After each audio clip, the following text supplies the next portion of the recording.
আমরা দিনাজপুর থেকে আসছি 11 জুলাই। ঢাকায় বেড়াতে আসার উদ্দেশ্য ছিল, আমাদের ওদিকে তেমন কিছু হয়নি। ঢাকায় আসে দেখি এই অবস্থা, তখন থেকে নামে গেছি। এই যে কাপড়গুলো ভাঁজ করছেন, আলাদা আলাদা করে বস্তায় ভরছেন, কাজটা কেমন লাগছে আসলে? অনেক ভালো লাগতেছে। আমরা মানুষের কাছে পৌঁছায় দিতে পারতেছি। জামা কাপড় ছেলেদের আলাদা করতেছি, মেয়েদের আলাদা করতেছি, দেওয়ার সুবিধার্থে নেওয়ার সুবিধার্থে এই জন্য আমরা আলাদা আলাদা করতেছি। দেখা যাচ্ছে যে মেয়েদের কাছে ছেলেদের কাপড় চলে যাচ্ছে, তখন ওরা ফেলা দিচ্ছে, কিন্তু এটা তো ঠিক হচ্ছে না, আমাদের ভুল হচ্ছে। এই জন্য আমরা ছেলেদের আলাদা করতেছি, মেয়েদের আলাদা করতেছি। ওই মার্কার দিয়ে লেখা হচ্ছে যে মহিলা, পুরুষ, বাচ্চা, এই 3 ক্যাটাগরির মানে ব্যাক করতেছি আমরা। কাজটা করতে কেমন লাগছে? হ্যাঁ, অনেক ভালো লাগতেছে। আমি আজকে 12 দিন ধরে কাজ করতেছি। আমার দেশের বাড়ি কিন্তু দিনাজপুর, আমরা দিনাজপুর থেকে আসছি। দিনাজপুর থেকে এখানে এসেছেন? জি, ঢাকায় থাকেন না? আমরা দিনাজপুর থেকে আসছি 11 জুলাই। 11 জুলাইতে। তখন থেকেই আছি, চলতেছে আমাদের। উদ্দেশ্য কি ছিল? ঢাকায় বেড়াতে আসার উদ্দেশ্য ছিল, আমাদের ওদিকে তেমন কিছু হয়নি। ঢাকায় আসে দেখি এই অবস্থা, তখন থেকে নামে গেছি। আর যাওয়া হয়নি? না, এখনো যাওয়া হয়নি। কবে যাবেন? দেখা যাক কবে যাওয়া পড়ে। আর পরিবারে কে কে আছে?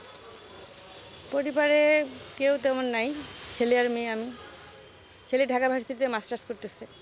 ছেলে? জি। ঠিক আছে, শুভকামনা। আচ্ছা, আপনারা দোয়া করবেন। এখন কাপড় একটু কম লাগতেছে, ওষুধ আর খাবারের খুব চাহিদা। কেউ যদি কাপড় দিতে চায় তাদেরকে বলিয়েন যে খাবার আর ওষুধ এই দুটা যেন দেয়, আর টাকা হলে আরও বেশি ভালো, তাহলে ওদেরকে দিলে ওরা নিজের ইচ্ছা মতো নিতে পারবে। মেয়েরটা আলাদা, ছেলেরটা আলাদা, বৃদ্ধদেরটা আলাদা, এক এক ডিপার্টমেন্টের কাপড় এক একজনে নিয়ে যাচ্ছে। আর্মিরা নিয়ে যাচ্ছে শুধু ছেলে মেয়েরটা, এভাবে নিয়ে যাচ্ছে।